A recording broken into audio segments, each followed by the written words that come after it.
তারা কন্টিনিউ যদি এই কচু পাতা জিনিসটা যদি প্রতিদিন সকালবেলা বা দুপুরে যদি খাবারের সাথে যদি রাখেন, তাহলে কচু পাতার এমন কিছু গুণাগুণ আছে যে গুণাগুণ আমরা খাবারের সাথে যদি রাখতে পারি, তাহলে চোখের আম ভিটামিন এ, সি কাজ করে। ভিটামিন এ, সি এমন অনেকেই জানি না, যাদের হজম শক্তি খুবই কম আছে। তারা প্রতিদিন এই কচু লতি বা কচুর পাতা যদি প্রতিদিন আমরা খেতে পারি, হজম শক্তি বেড়ে যাবে, ফেইসের ত্বক খুব ভালো রাখবে, চোখের জ্যোতিও ভালো রাখে।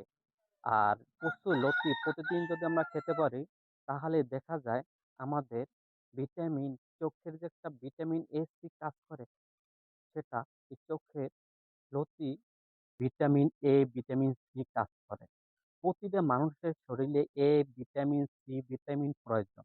আমাদের ভিটামিন সি যদি শরীরে ঘাটতি যদি থাকে, তাহলে দেখা যায় আমাদের প্রতিটা মানুষের শরীরে রোগ ব্যাধি বেঁধেই থাকে। এজন্য ভিটামিন এ, ভিটামিন সি আমাদের প্রয়োজন প্রতিটা মানুষের। এর জন্য আমাদের খাবারের তালিকায় প্রতিদিন কচু বা কচুর লতি প্রতিদিন প্রতিটা মানুষের প্রয়োজন খাবারের সাথে। যাদের শরীরের এই যে ত্বকের সমস্যা আছে, তারা প্রতিদিন এই কচু পাতাটা খাবারের সাথে রাখতে পারেন। যাদের চোখের ঝাপসা দেখেন, তারা প্রতিদিন কচুর পাতা প্রতিদিন খাবারের সাথে